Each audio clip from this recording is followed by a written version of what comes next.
All right. So let me ask Ron Paul supporters a couple of questions here. And look at Ron Paul's policies on a couple of things.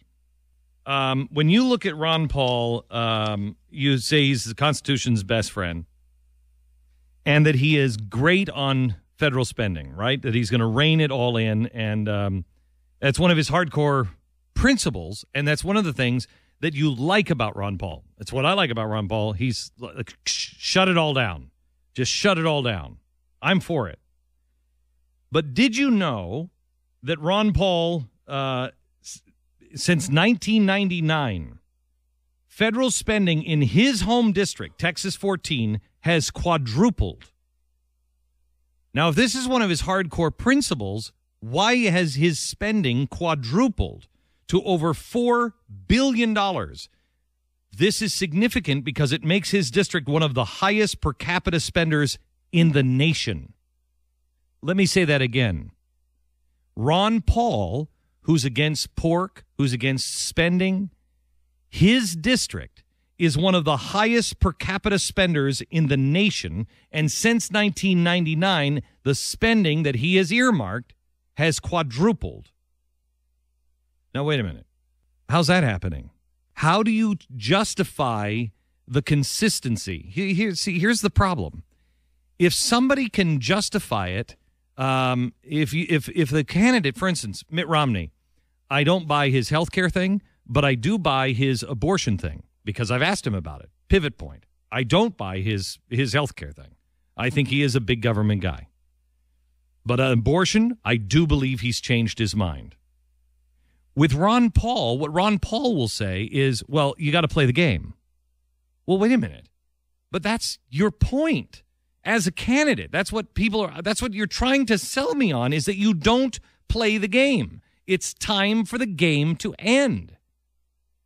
But that's what you're doing. You're playing the game. When it comes down to it, just like nearly every other member of Congress, he plays the game. And he plays it in such a way that is so dishonest. When a bill comes up and he knows it's going to pass, he loads it with pork and then votes against it. So he gets his money and he's able to say, I didn't vote for that bill. That is so incredibly dishonest. Or is it just playing the game? He says that's just how it's done. Well, I don't want somebody else that's more of the same. There's a lot of things that are done in this country that shouldn't be done. And then we've talked about his foreign policy. But I want to go on the foreign policy of our founders, because that's what everybody says. Well, he's just like our founders. He's absolutely like our founders. Is he? I want you to know that I have changed in the last 10 years. I think if you haven't changed as an American, you're dead, or you were a genius. I wasn't a genius. I have become more and more imposed in intervening militarily all around. I'm ready to put South Korea, watch your own damn back. Germany, you watch your own back. We've been there long enough. We have our own problems, as our caller said just a little while ago. If we collapse, then what? But Ron Paul believes we shouldn't have gone into war in Iraq or even Afghanistan, despite being attacked on 9/11.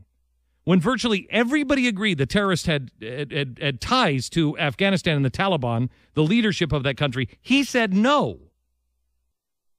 The 9/11 attack was blowback as a result of us having troops in Saudi Arabia. The Soviet system was unmanageable. Communism, socialism doesn't work.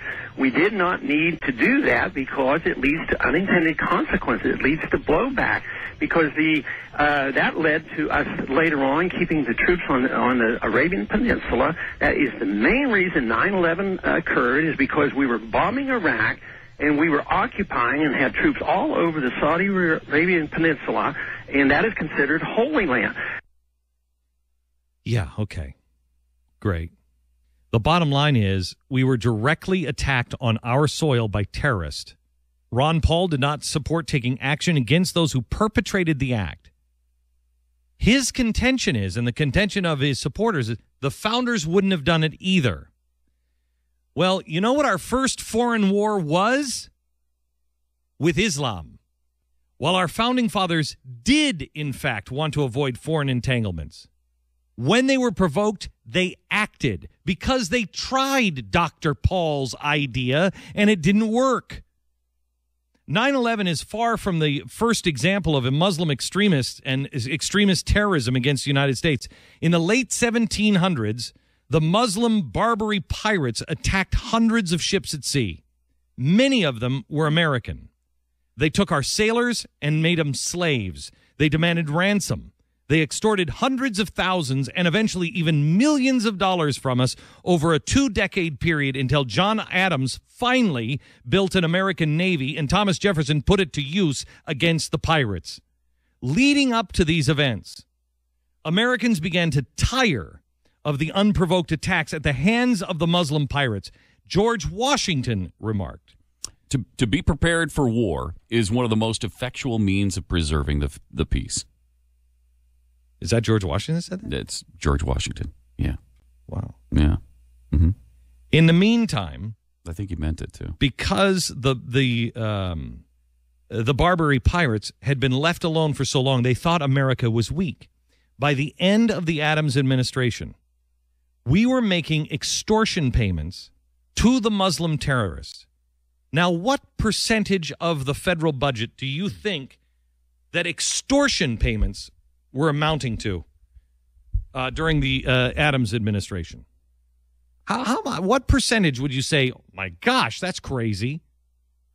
We were paying Muslim terrorists 20% of the federal budget.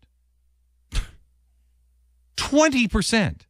Because they'll just leave us alone, and we don't have to get involved. David Barton, in an article, wrote, when Thomas Jefferson became president in 1801, having personally dealt with the Muslim Barbary powers for almost 2 decades, he had already concluded that there were only 3 solutions to the terrorist problem. 1, pay the extortion money. 2, keep all American ships out of international waters, which would destroy American commerce. Or 3, use military force to put an end to the attacks. They didn't declare war on us. These weren't military ships. So once inaugurated, he began refusing payments to the Muslim extremists and the pirates. In response, Tripoli declared war against the United States, and Algiers threatened to do so as well. There's our first official war as an established independent nation. Where it begins, God help us, it could end. He selects General William Eaton and elevates him to the post of U.S. naval agent to the Barbary states. And he says, you go lead a military expedition against the 4 terrorist nations using the American Navy. They confronted the offending nations, and all of them except for Tripoli backed down. You know this because the opening line of the Marine hymn is from the halls of Montezuma to the shores of Tripoli. American troops came home. The region was quiet. Briefly.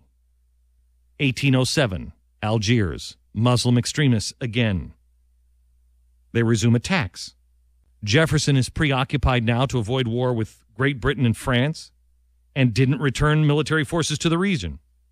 It was left to James Madison after we had won the War of 1812. They sent ships again, this time along with the British and the Dutch, and they crushed the Muslim extremists. George Bush, like Thomas Jefferson, understood the mentality of the Muslim extremists. George Bush had a problem. He was also a big government. He was a Newt Gingrich.